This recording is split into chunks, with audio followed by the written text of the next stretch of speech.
Tiscornia, gracias por atendernos. ¿Cómo le va? Buen día. ¿Qué tal? Buen día. Bueno, esa es la pregunta del millón, ¿no? ¿Cómo estamos? Sabemos que no estamos bien, pero fundamentalmente la gente piensa por allí, ¿será que tenemos luz al final del túnel, que podemos llegar a estar mejor? Algunos hablan que esto viene para largo, que es una pandemia no únicamente desde el punto de vista de la salud, sino también de la economía. Otros hablan de un 2001 ya esplendoroso. ¿Cómo es la cosa? A ver. Bueno, yo creo que se cruzan dos cosas en este momento, ¿no? Se cruzan, por un lado, una situación económica que ya venía complicada desde antes de todo este tema de la pandemia. Yo diría que después de las elecciones del año 2017, ya la economía lamentablemente entró medio barranca abajo, o sea que ya veníamos mal de antes. Esto se complicó muchísimo el año pasado, e incluso en el arranque del año la situación no era cómoda, por más que ya hubiera cambiado el gobierno. Y esto se cruzó ahora con el tema de la pandemia. Entonces la verdad es que la situación es muy complicada, porque pensando a futuro, evidentemente mucho de lo que estamos viviendo es causa de toda la cuarentena y las medidas que se han tomado para enfrentar esta pandemia. Y evidentemente cuando se vaya levantando la economía se va a ir normalizando. De hecho, uno ve que en el interior del país, que se han levantado antes las medidas, ya hay un poco más de reactivación. Pero hay un fondo que no va a cambiar de un día al otro, porque tiene que ver con este deterioro económico que ya venía de antes, y que encima toda esta pandemia y la cuarentena lo han agravado mucho. Entonces la situación económica está muy complicada, lamentablemente. Bueno, y a distintas puntas, ¿no? Por un lado, esto repercute en el tema empleo. Ayer hablaba con agente de la Universidad Católica Argentina y decía, hacia fines de año se habrán perdido no menos de 1 millón de puestos de empleo formales. Sí, esto lamentablemente es una de las consecuencias más dramáticas de todo esto, ¿no? Porque además esto en la Argentina hay que sumar el empleo informal, que hay muchísimo, ¿no? Pero en algún punto, por ahí, mal de muchos consuelo de tontos, ¿no? Pero lamentablemente es un patrón de la pérdida de empleo y todo que se da en muchos países, porque en todos los países está pasando lo mismo. En todos los países, en mayor o menor medida, han habido medidas para contener la pandemia que han repercutido muy negativamente en la actividad económica, caídas de puestos de trabajo. Entonces, lamentablemente se repite esto. Ahora, el problema o la diferencia en el caso de la Argentina es que en muchos otros países la situación económica no era tan desequilibrada al arranque, y sus gobiernos tienen, por distintos motivos, mayor margen de maniobra para poder tomar medidas compensatorias. La Argentina estaba muy al límite, sobre todo en materia fiscal, que es donde mucho se va a mirar para tratar de tomar medidas compensatorias. Entonces ahí lo que tenemos es que este año vamos a tener un déficit fiscal equivalente a 7% del PBI, que es un valor enorme. Entonces, por eso decía antes que a una situación delicada, esto de la pandemia en la Argentina lo ha complicado mucho. Claro. Tiscornia, y desde ese punto de vista, ¿qué es de esperar con respecto a la inflación? Porque lógicamente que todo esto, en buena medida, se absorbe a través de hacer funcionar la maquinita, porque no hay otra alternativa en cuanto a financiamiento. ¿Esto va a tener un rebote inflacionario? Porque en julio, cuando se esperaban quizás otros guarismos, otros índices, termina en 1,9 el porcentual de la inflación. Bueno, con respecto al tema de la inflación, uno podría marcar lo siguiente. Efectivamente, tanto parate, sobre todo en abril y mayo, generó una cierta baja de la inflación. Veníamos de una inflación de más del 3% en el mes de marzo, y en abril y mayo bajó a 1,5%, que, para ponerlo en contexto, es decir, es baja, mucho menor que el 3 y pico, pero pensemos que eso es lo que puede tener de golpe un país más o menos ordenado en todo un año. Por eso yo decía, el punto de partida de la Argentina es muy relevante para entender lo que está pasando.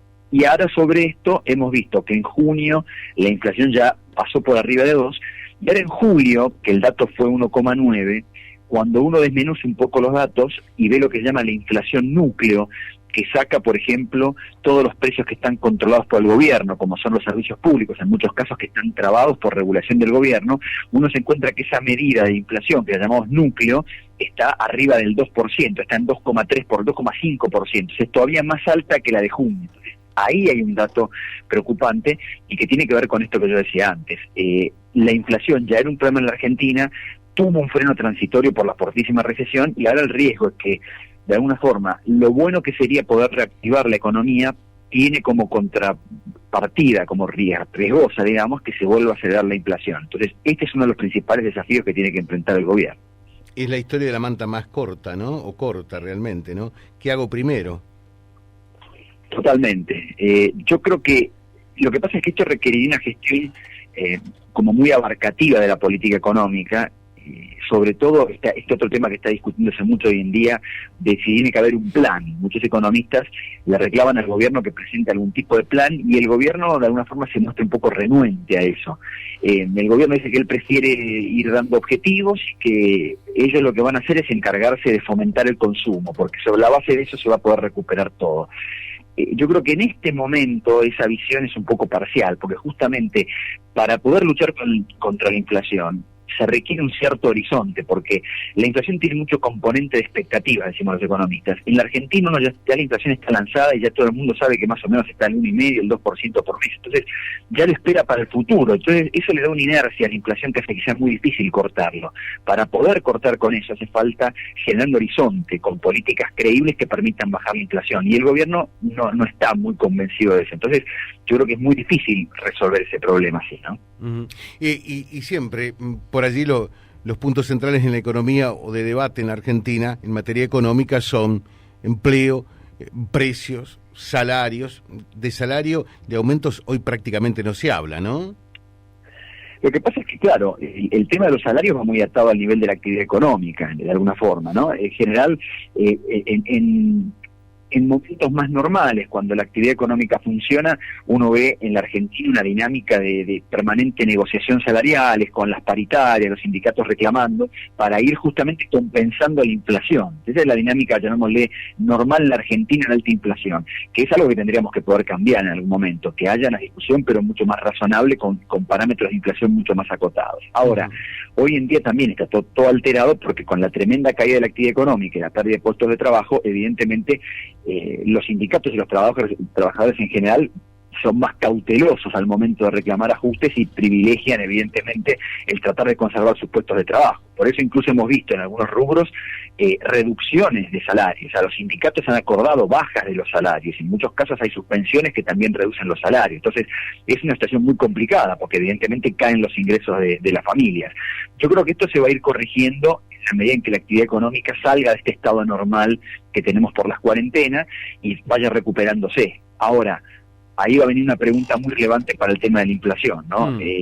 Cuando la actividad repunte, los sindicatos van a reclamar recuperar lo que se ha perdido ahora, porque eso puede ser muy peligroso de cara a la inflación en el futuro, ¿no? Claro.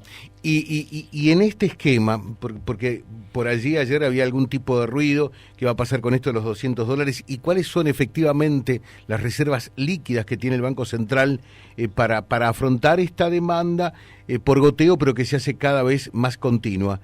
¿Qué podemos decir con respecto al tema dólar?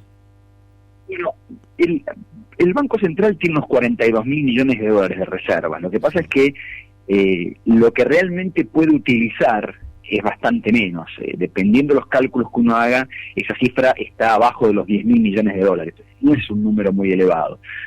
Pero cuando uno piensa si es alto o no ese nivel, lo tiene que comparar contra algo. Y ahí la comparación tiene que ver en todo caso contra la demanda que podría haber de dólares y que eventualmente el Banco Central tuviera que atender. Entonces, hoy en día, ¿qué nos encontramos en cuanto al funcionamiento del dólar? Que la única fuente de dólares que hay para la Argentina es el comercio exterior, la liquidación de exportaciones, y a su vez las importaciones que están completamente deprimidas por la recesión. Entonces ahí ese sobrante, que es el superávit comercial, es la principal fuente de dólares. Contra eso, la realidad es que en la Argentina hay una demanda de dólares infernal, de la gente el que puede cubrirse para preservar sus ahorros, querría comprar dólares, pero el gobierno tiene trabado todo esto con los controles que existen. Justamente estos controles lo que reflejan es que no se podría satisfacer toda esa demanda, ni siquiera incluyendo en la cuenta de las reservas del Banco Central. Entonces ahí está el problema. Se vienen dando en cuentagotas estos $200 por mes, pero así todo uno ve que las reservas, a pesar de todo, caen. Y la prueba de que en realidad hay una demanda muy fuerte es que los tipos de cambio más libres, que se llama el blue o el contado que en liquidación, están cerca de 130 pesos, muy arriba de los 72 del dólar oficial. Entonces, acá el conflicto que hay es que si se corta la compra de los $200 para preservar las reservas, es muy probable que esa demanda se canalice en esos otros tipos de cambio y veamos más subas del dólar blue y del contado con liquidación, con toda la incertidumbre que eso provoca. Mientras que si no se suspende la compra, bueno, el riesgo está en que las reservas sigan cayendo y eso a su vez también es riesgoso. Qué difícil es ser ministro de Economía en Argentina, ¿no? Completamente. Camilo Tiscornia, le dejo un saludo muy atento, muchas gracias. No, por favor, hasta luego. Gracias. Bueno, haciendo un diagnóstico realmente muy claro de la realidad de nuestro país, un diagnóstico abarcativo de las distintas variables que tienen que ver con la marcha de la economía en nuestro país. Vía Libre. Somos el gran foro de resonancia de toda la realidad que reúne la máxima audiencia comprobada.